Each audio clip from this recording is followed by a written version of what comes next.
In the peaceful suburbs of Chicago, where families left their doors unlocked and neighbors waved across trimmed lawns, a darkness was quietly taking root. John Wayne Gacy wasn't a stranger lurking in the shadows. He was the man everyone thought they knew. Smiling, helpful, deeply involved in community events. He ran a small construction company, shook hands with local officials, and even performed at children's hospitals as Pogo the Clown, the cheerful entertainer with the painted smile. But behind the colorful costume and friendly persona was a man living a double life, one shaped by childhood abuse, emotional wounds, and a growing need to control the world around him. That mask of kindness, the charm he wore like a costume, allowed him to hide a truth far darker than anyone could have imagined. Gacy's construction business gave him access to young, vulnerable teens, boys looking for quick work and escape, or simply someone to trust. He offered them opportunities, money, and sometimes shelter. Many came from broken homes, many were never reported missing right away, and slowly, silently, they vanished. Their disappearances were brushed aside, labeled runaways, troubled youth, kids who simply left home. Society underestimated how easily a monster could hide behind a friendly face, and Gacy counted on that. He knew how to present himself, responsible, polite, the man who'd help build parade floats or host neighborhood cookouts. No one questioned him. Why would they? All the while, beneath the wooden floorboards of his modest home at 8213 West Summerdale Avenue, a secret graveyard was growing.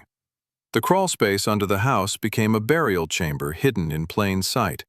Visitors sometimes noticed strange odors, a sour, lingering smell drifting up from the vents. Gacy brushed it off with excuses delivered effortlessly. Plumbing problems, damp earth, a dead animal stuck beneath the house. And people believed him. His confidence was disarming. His lies were rehearsed. His façade was flawless. But everything began to crack on December 11, 1978. 15-year-old Robert Peast disappeared after telling his mother he was going to talk to a contractor about a job. That contractor was John Wayne Gacy. This time, police paid attention. Investigators discovered Gacy's hidden criminal past, charges of assault, time spent in prison, allegations he'd kept carefully buried behind his friendly reputation. Surveillance teams watched his every move as he grew increasingly nervous, pacing, driving aimlessly, talking too much.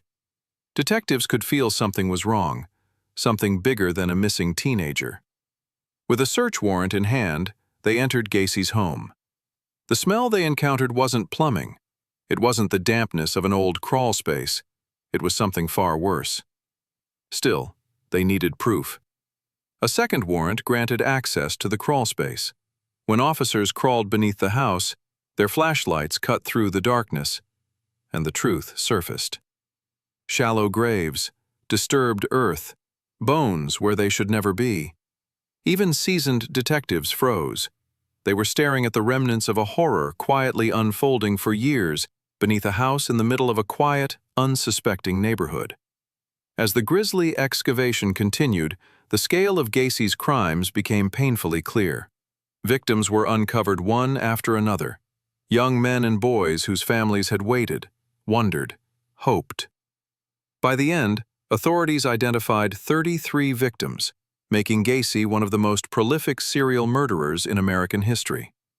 The arrest shattered the image Gacy had spent his life crafting. The smiling clown, the community helper, the man who entertained children, gone, replaced by a manipulative predator who used trust as a weapon. In interviews and during his trial, Gacy maintained a chilling calm, denying responsibility, shifting blame, claiming he didn't remember.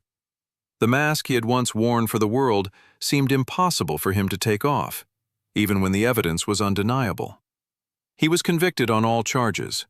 On death row, he continued to portray himself as a victim, painting clown portraits that would spark controversy and fascination. And on May 10, 1994, John Wayne Gacy was executed by lethal injection. But his story didn't end there. His crimes left a permanent scar on American true crime history, a reminder that evil doesn't always look dangerous. Sometimes it smiles. Sometimes it volunteers at fundraisers. Sometimes it dresses up as a clown to make children laugh. The legacy of John Wayne Gacy is a chilling testament to deception, the terrifying possibility that the most ordinary person in the room may be hiding the darkest secrets.